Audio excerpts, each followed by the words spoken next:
നമസ്കാരം മക്കളെ, നമുക്ക് പഠിക്കാം. ഇന്ന് നമ്മൾ കഴിഞ്ഞ ക്ലാസ്സിൽ നമ്മൾ പഠിച്ച ളയുടെ കൂട്ടക്ഷരം വെച്ചിട്ടുള്ള കുറച്ച് വാചകങ്ങളാണ് പഠിക്കാൻ പോകുന്നത്. ആദ്യം നമ്മൾ പഠിക്കുന്ന വാചകം വലിയ ചുള്ളിയാണ്. വലിയ എന്നാണ് ആദ്യം എഴുതുന്നത്.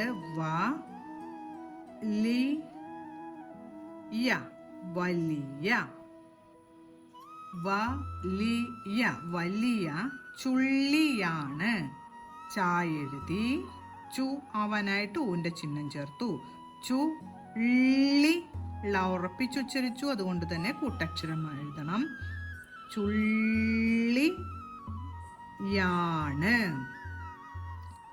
എഴുതി ആ എന്ന ചിഹ്നം ചേർത്ത് ണ എന്ന് എഴുതണം. അല്ലെ, ഇനി ണ വരച്ച് എന്നുച്ചരിക്കാനായിട്ട് ചന്ദ്രക്കുള്ള അവിടെ ചേർത്തു. വലിയ ചുള്ളിയാണ്. അടുത്ത നമ്മൾ എഴുതാൻ പോകുന്ന വാചകം ആരും തള്ളരുത് എന്നാണ്. അപ്പൊ ആരും എന്നാണ് ആദ്യം എഴുതുന്നത്.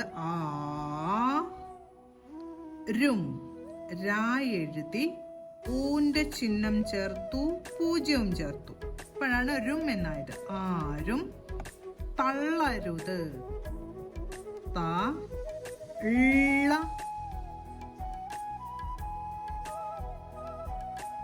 ലായുടെ കൂട്ടക്ഷരം എഴുതി തള്ള രു എഴുതി ഊന്റെ ചിഹ്നം രു എഴുതി ചന്ദ്രക്കര.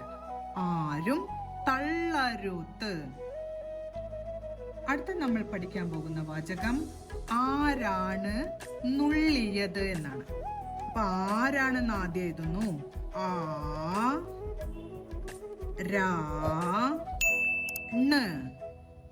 എഴുതി ചന്ദ്രക്കല.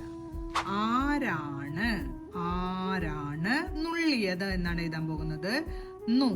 എഴുതി ഊന്റെ ചിഹ്നം നുള്ളി. ഉറപ്പിച്ചാണ് ഉച്ചരിക്കുന്നത്, അതുകൊണ്ട് ളയുടെ കൂട്ടക്ഷരം എഴുതി